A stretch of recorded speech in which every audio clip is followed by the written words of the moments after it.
Мына кадырман көрөрмандар, айтылуу атактуу обончу Сапарбек Сакабаевдин унаасында бу жерде Сапар акын, Нурсултан акын, Жамшит акын, Абдывали акын бардыгыбыз биригип жеңилбеген жеңи жок акындын мүрзөсүнө барып Куран окуп, зыярат кылып кайтмакпыз. Тоо булбулу Токтогул атабыздын, Коргол атабыздын жоомарт акындын төрүнө барып келе аткандагы кербезибиз. Мына бүгүн Сапар досумдун кемесинде бараткан кербезибиз. Ana barsanız, barganda çok toks duradi. 1 kilometr. Akrab benim ne vururlar lan? Her son gidiyor. Ondan barsanız, Ana. Iş kızуу кезек. Kimle mi çok? Bak biz barayık. اهدنا الصراط المستقيم صراط الذين أنعمت عليهم غير المغضوب عليهم ولا الضالين بسم الله الرحمن الرحيم Kokovulu tahtamızın, zenci hatamızın, şeyler ziraatımızın. Amin. Naulurun aksı.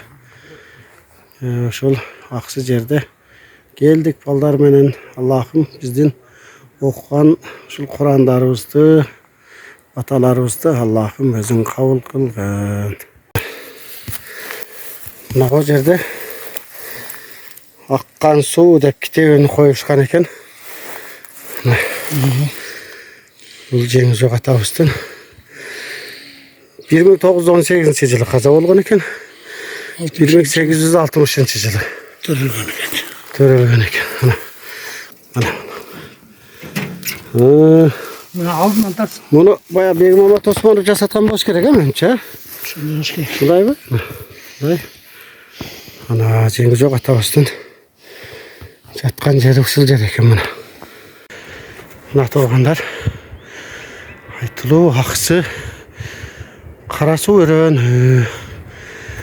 Кара суу өрөөнүндө биздин кадырлуу агабыз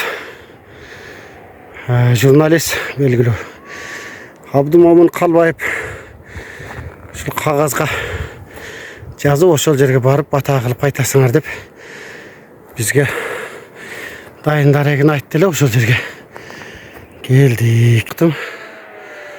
Мына туугандар тетиги жерде көгөргөн ошол Бегмамат Осмонов агабыз. Бул жерде мына Сапар акын, белгилүү обончу Сапар Сакабаев, шакирттеринен дагы 2 жаштарынан Нурсултан Абдыкеримов, Жамшит акын алайдан келечекте чоң акын болуп чыгат. Мына бул ушул мына турган жер ушул жеңи жок атабыздын бейити жаткан жери туугандар. Мына тайын эл билип калсын деп келгендер Куран окуп бата кыла жүрсүн деп келип калгандагы кербезибиз. Жеңи жок атындагы мектеп, орто мектеп. Ушул жерден ылайым келечекте жеңи жоктой төкмө акындар чыгышына тилектешпиз.